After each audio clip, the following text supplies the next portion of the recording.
Bismillahirrahmanirrahim. Assalamualaikum warahmatullahi wabarakatuh.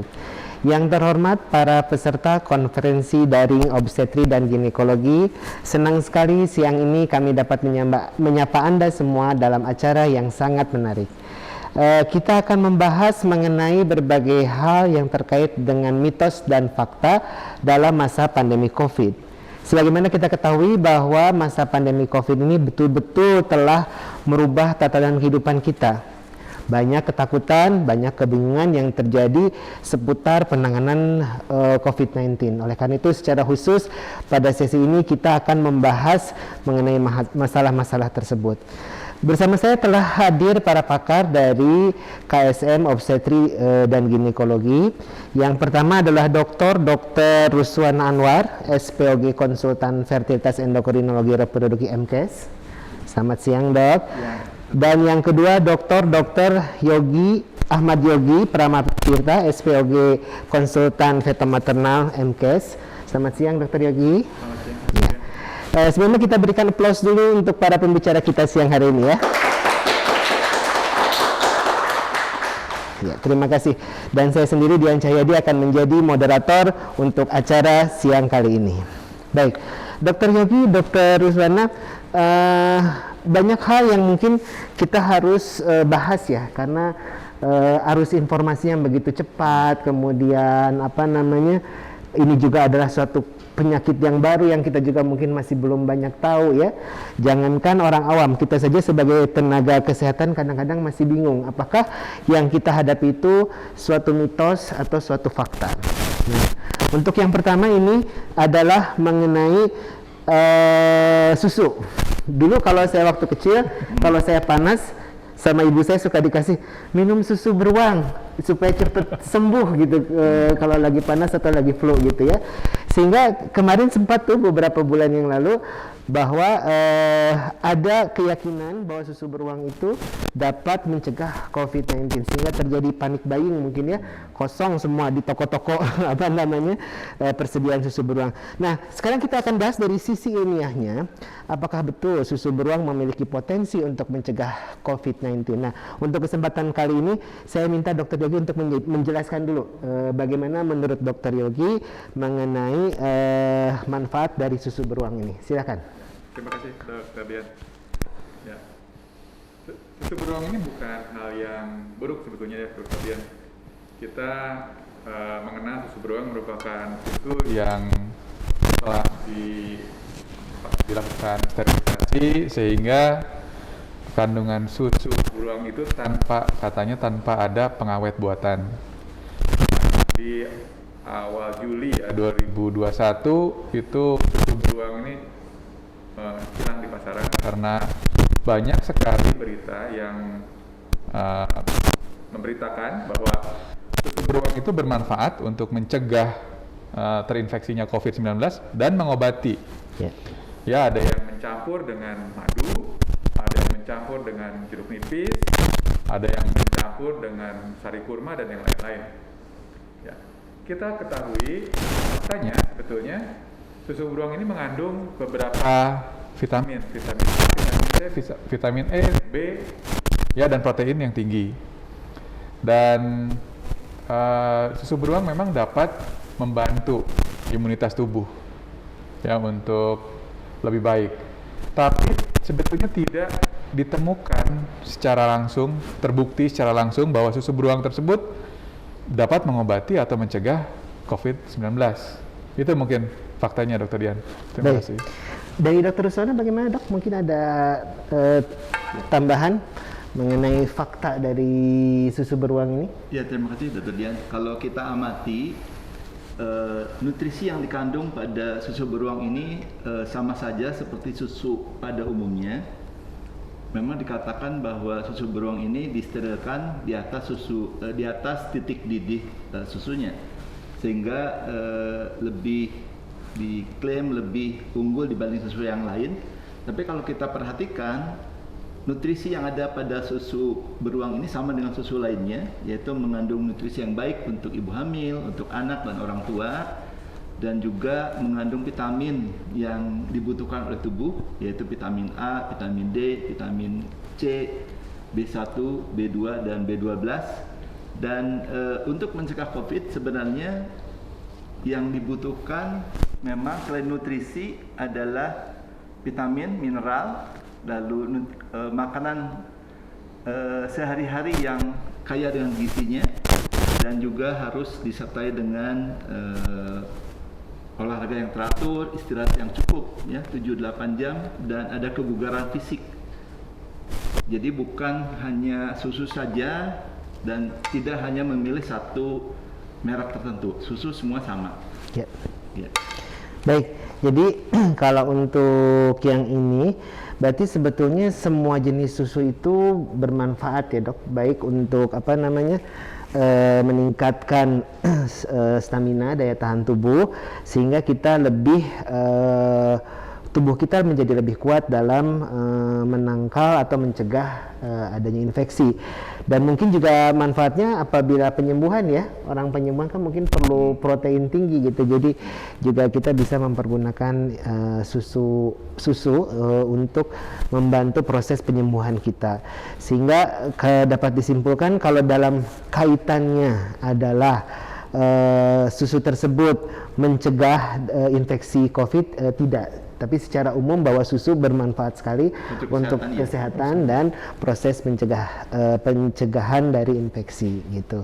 Jadi demikian sejawat sekalian ya, sudah clear terkait dengan masalah susu ini. Jadi silahkan membeli susu untuk penyembuhan, terutama mungkin yang para penyintas nih atau yang masih kena gitu ya. Jadi silahkan membeli susu, tetapi bukan karena dia dapat mencegah COVID, tetapi karena memiliki kemampuan untuk mempercepat proses penyembuhan. Mungkin seperti itu ya. Baik. Nah, kemudian yang kedua juga ini yang menarik ya.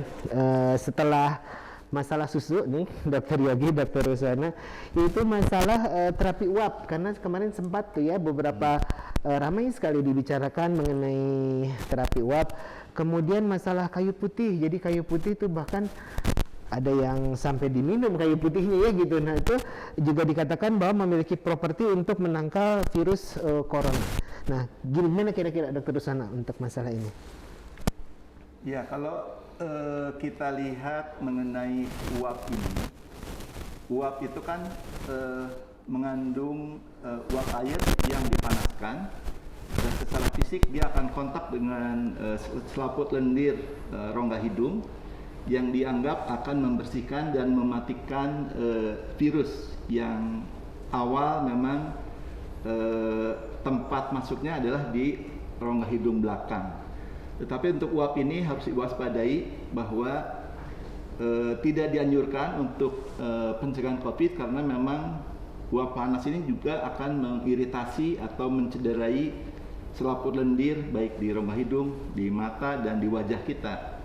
Kalau memang akan ditambahkan kayu putih itu memang terbukti dia sebagai antibakteri dan juga antivirus tertentu. Tapi dari hasil penelitian, virus yang terdeteksi bukan COVID, tetapi beta corona, bukan COVID-19 yang sekarang sedang pandemi, tapi beta corona. Dan dari penelitian yang dilakukan di berbagai institusi belum terbukti bahwa kayu putih campur dengan uap atau ditempelkan di masker ya, itu akan mencegah COVID. Ya. Belum terbukti. Baik. Dari Dr. Yogi mungkin ada ini tambahan? Ya. Jadi apalagi kalau diminum ya dok ya. Kalau diminum. Dan memang tidak diindikasikan untuk diminum kan kayu putih ya. Iya. Dan mungkin ada manfaat lain Dokter Dian dari minyak kayu putih ini. Untuk mengecek anosmia Dokter Dian. Ya, betul, jadi kalau misalnya kita tidak bisa mencium bau kayu putih, jangan-jangan kita anosmia. Nah, itu mungkin salah satu manfaat, tapi bukan mengobati ya Dokter Dian ya. Betul. Jadi yang kedua pun ini terkait terapi uap panas dan minyak kayu putih, ternyata itu adalah mitos ya. Jadi dia mungkin kegunaannya adalah tadi untuk mendeteksi adanya anosmia dan melihat pemulihan dari anosmia itu sendiri gitu ya. Dan penggunaan uap panas juga harus dihati-hati karena ternyata bisa mengiritasi rongga hidung bagian belakang ya Dr. Ruswana ya, dan mungkin malah akan menjadi menambah komplikasi dari kondisi pasiennya sendiri. Memang ada laporan dari beberapa keluarga yang menggunakan minyak kayu putih ditempel di masker atau sering menghisap tiap beberapa jam tertentu. Dan katanya dalam waktu seminggu atau 3 hari, ada yang sampai paling jauh 10 hari COVID-nya negatif. Kebetulan memang mendapat varian virus yang ringan, karena kita kenal 80% itu adalah ringan atau tanpa gejala. Jadi yang mungkin yang menggunakan tersebut tanpa gejala di awal atau ringan saja, sehingga mungkin dalam waktu 3 hari juga sudah pulih kembali, baik rasa lemas, hilang penciuman, dan mungkin ada batuk atau bagaimana. Tapi memang dari segi kedokteran belum terbukti bahwa uap atau minyak kayu putih ini akan membunuh virusnya. Iya.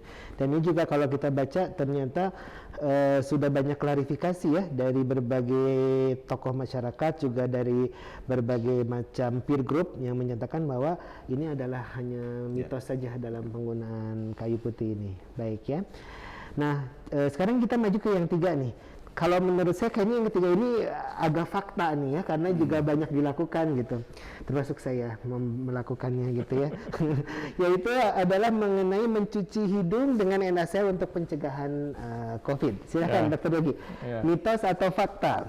Nah ini ada tayangan nih, ini sebetulnya screenshot dari sebuah WhatsApp group ya Dr. Dian, ya, yang menyatakan bahwa salah satu cara untuk mencegah terinfeksinya COVID-19 ini adalah dengan mencuci hidung dengan air garam, NaCl atau kita sebut ya di bahasa kedokterannya.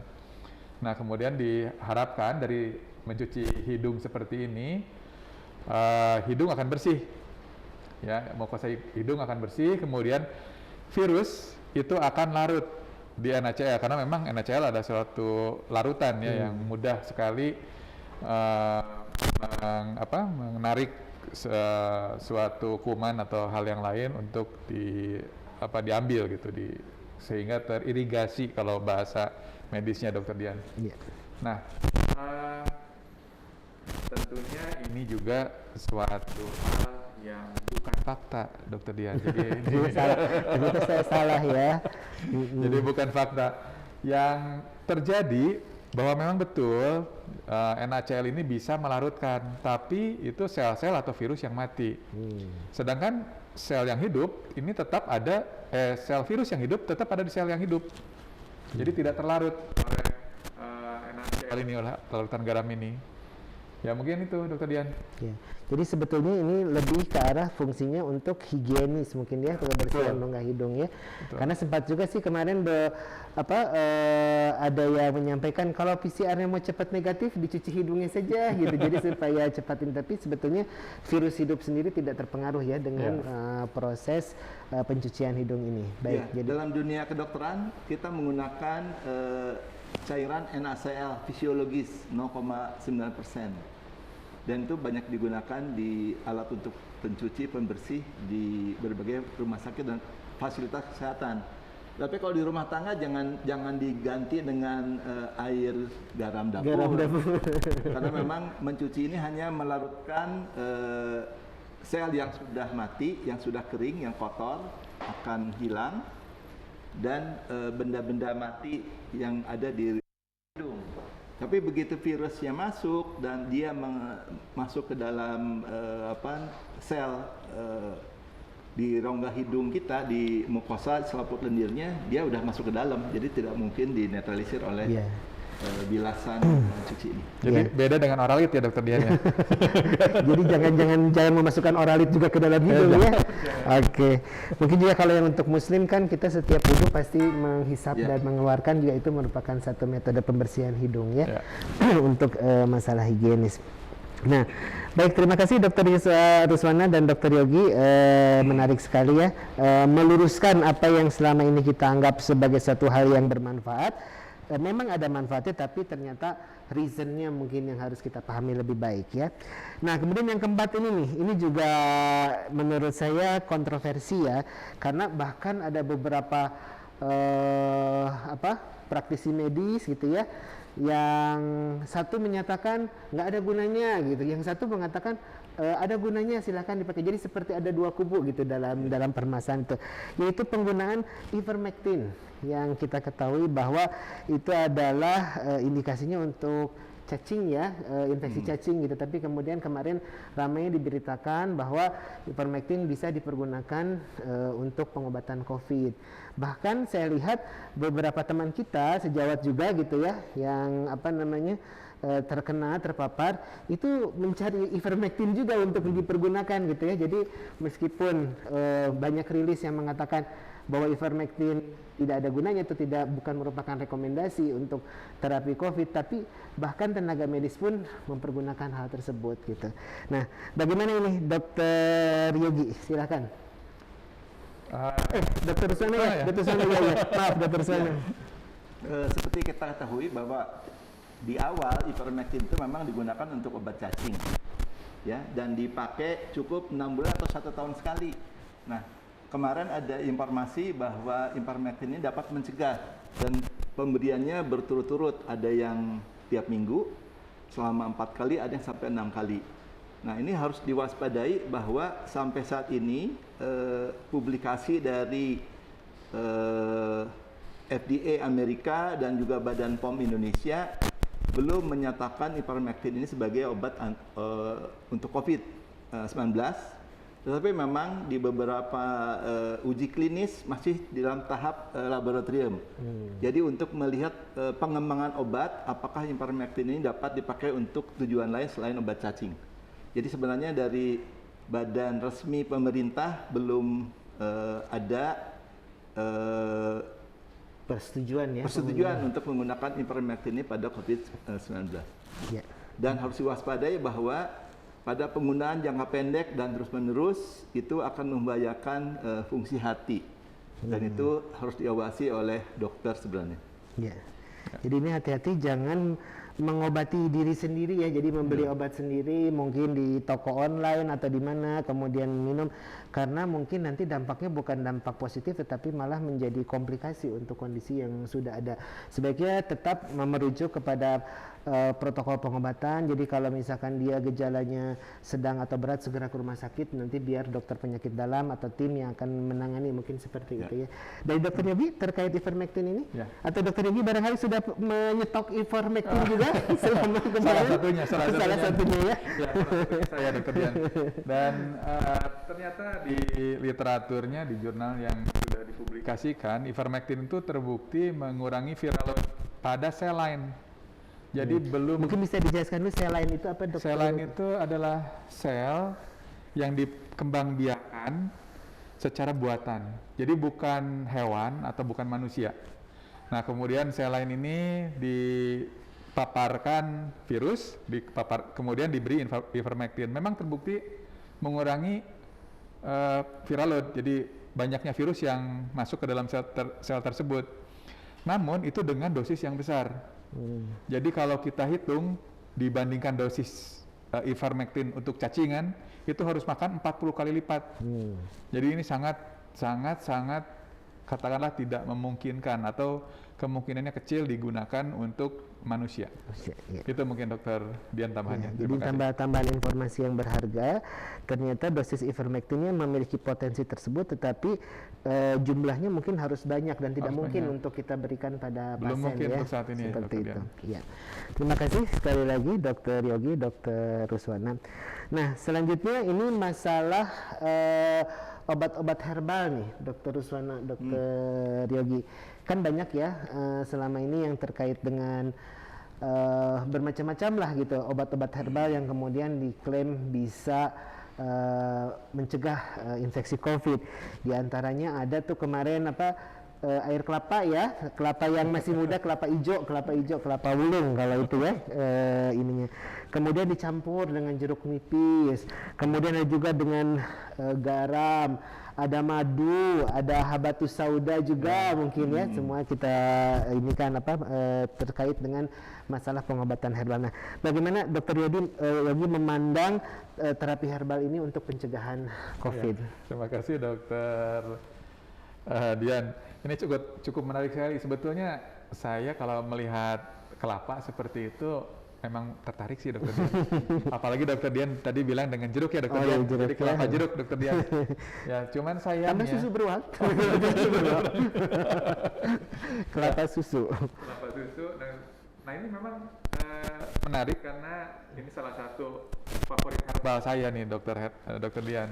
Namun ternyata belum ada ya penelitian yang sahih di dunia kedokteran yang menyatakan bahwa air kelapa, apakah itu kelapa hijau tadi atau kelapa wulung yang merah, itu bisa mengobati atau mencegah COVID-19, dokter Dian.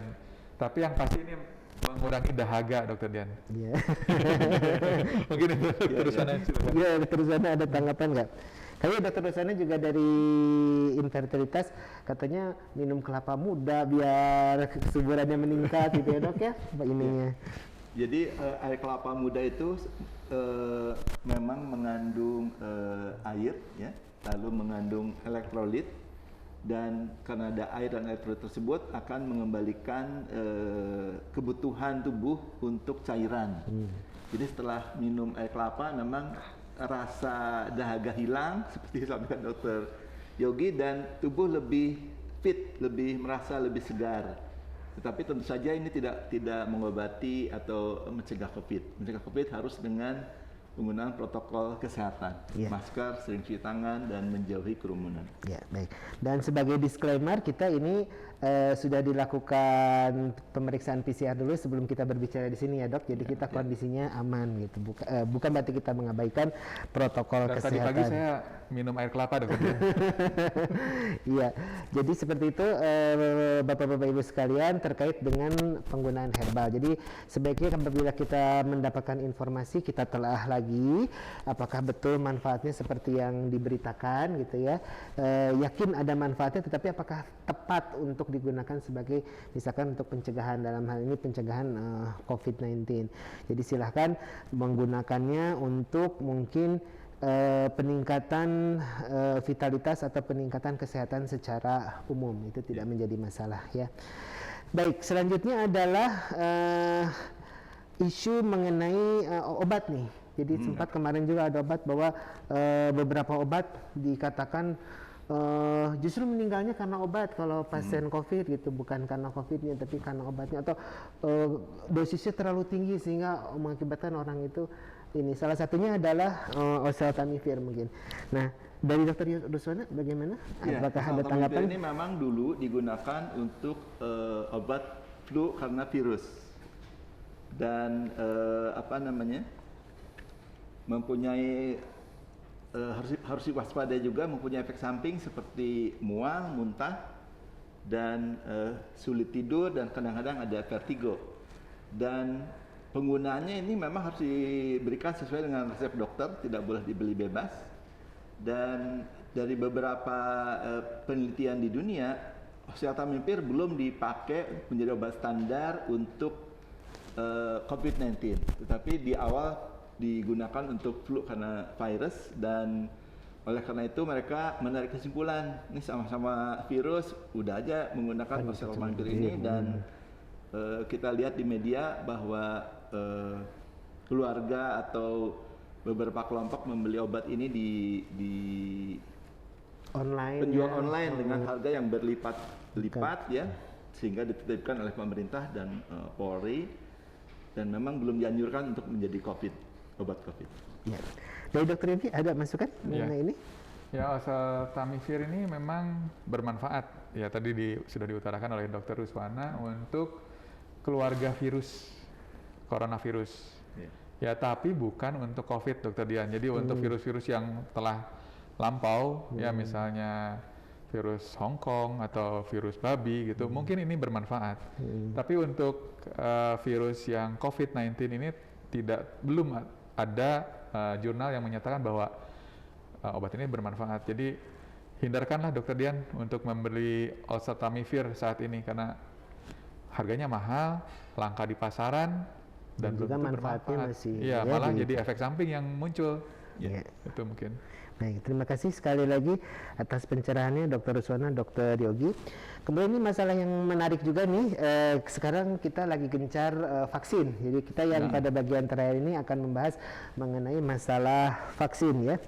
Kan Dr. Yogi ini nih, ada isu ya bahwa vaksin itu macam-macam gitu. Nanti mungkin saya minta bantuan menjelaskan dulu berbagai macam vaksin. Nah, tetapi yang utama itu adalah bahwa ada beberapa vaksin yang katanya dia itu akan masuk ke dalam sel, kemudian merubah materi inti sel sehingga dia bisa mengakibatkan perubahan pada kromosom manusia gitu ya Dok. Bahkan diberitakan katanya nanti kita jadi zombie kalau misalkan habis disuntik dengan vaksin tersebut gitu ya. Nah ini kira-kira bagaimana Dr. Ruswana tanggapannya? Dr. Ruswana atau Dr. Yogi silakan. Ya, jadi dari pemerintah sudah diuji bahwa vaksin yang pertama beda adalah Sinovac dan itu halal, tidak mengandung komponen babi. Demikian juga vaksin yang datang kemudian itu baik AstraZeneca maupun Moderna yang pembuatannya bukan menggunakan virus yang dimatikan, tetapi merupakan mengambil sebagian partikel protein dari virus tersebut dan dia dimasukkan ke dalam tubuh sehingga tubuh akan membentuk zat anti yang dibutuhkan untuk melawan COVID bila COVID-nya datang gitu. Dan tentu saja ini tidak akan merubah DNA manusia bahkan menjadi zombie, dan itu tidak mungkin karena kita menggunakan virus yang sudah dimatikan, hanya partikelnya saja masuk ke dalam tubuh. Dan di dalam tubuh itu tubuh akan membentuk protein khusus yang membentuk antibodi yang tentu akan bertindak menetralisir virus yang datang kemudian. Baik, terima kasih Dr. Ruswana. Jadi jelas ya teman-teman bahwa seperti itu penjelasannya. Nah kemudian yang saya ini juga ingin tanyakan ya, terkait dengan katanya kalau misalkan habis divaksin itu nanti tes PCR kita jadi positif gitu. Gimana Dokter Yogi? Betul atau tidak tuh? Ya, tentunya ini tidak Dokter Dian ya. Untuk tes PCR, kemudian tes apa lagi yang TCM ya, tes cepat molekuler itu rata-rata bisa membedakan ini apakah positifnya daya tahan tubuhnya karena vaksin atau karena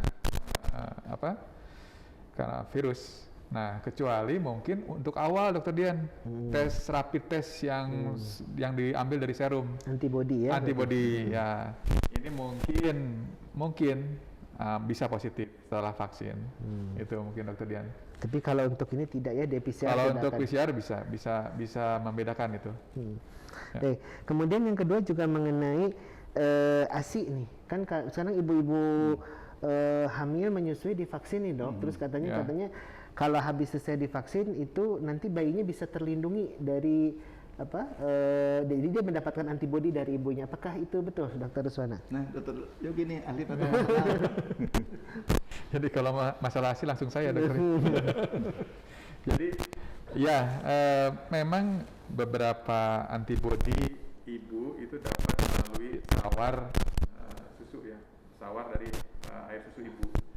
Namun ini antibodi ini belum tentu bermanfaat terhadap daya tahan tubuh bayi, terutama antibodi yang COVID ini. Jadi belum tentu dia bermanfaat, walaupun ada mungkin sebagian antibodi ibu yang masuk ke dalam sawar air susu ibu ya, terutama yang berhubungan dengan IgG ya, Dokter Dian. Jadi tidak benar bahwa ibu yang telah divaksin itu bisa memberikan kekebalan bayi terhadap COVID-19 atau bahkan non bayi misalnya, seperti itu.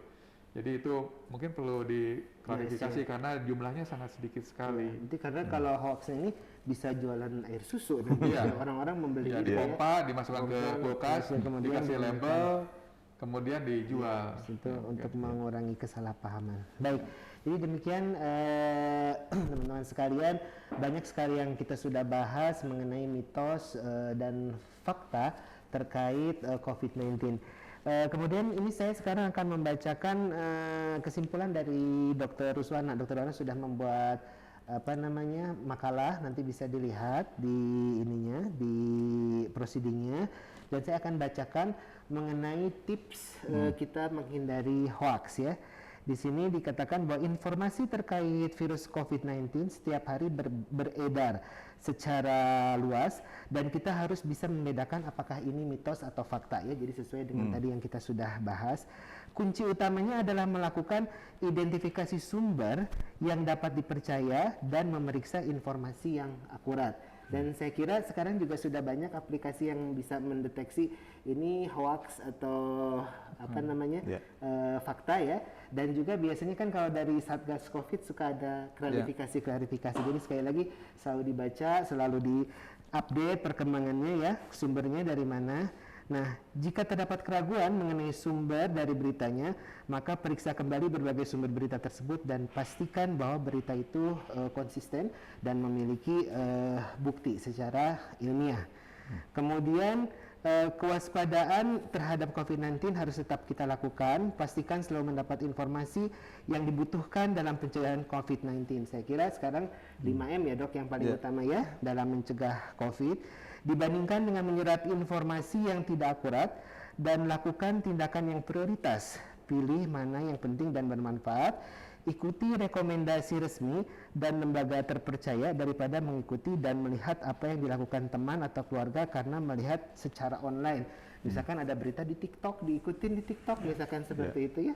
Atau di platform media online, hati-hati. Jadi kita harus selalu karena kita tidak tahu juga nih masih berapa lama lagi nih pandemi COVID ini berlangsung ya. Atau mungkin tidak akan pernah hilang COVID, jadi kita harus beradaptasi dengan cara yang baik dan benar ya. Jadi kesimpulannya jangan langsung percaya terhadap berita politis atau berita-berita terkait COVID-19 karena kemungkinan adanya informasi keliru mengenai kondisi yang ada dan menjadi alasan untuk menjual berita saja. Kritikan dan komentar terhadap tindakan yang dilakukan pemerintah melalui COVID itu juga harus kita kaji dengan baik ya, sehingga agar semua itu dapat diklarifikasi dari sumber yang baik dan benar. Nah, mungkin itu sejawat sekalian, teman-teman sekalian yang kita bisa sampaikan. Tentu saja mungkin ke depannya kita masih akan banyak ketemu lagi mitos-mitos dan fakta. Tadi tipsnya sudah disampaikan oleh Dr. Ruswana. Jadi gunakan sumber resmi dari Kementerian Kesehatan atau dari Satgas Covid Nasional covid19go.go.id. Ya. Dan yang terakhir selalu jaga protokol kesehatan dimanapun kita berada dan kita harus sama-sama berjuang untuk melewati masa pandemi ini. Demikian sekali lagi saya ucapkan terima kasih dari studio atas nama Dr. Ruswana, Dr. Yogi dan saya sendiri. Wassalamualaikum warahmatullahi wabarakatuh. Waalaikumsalam.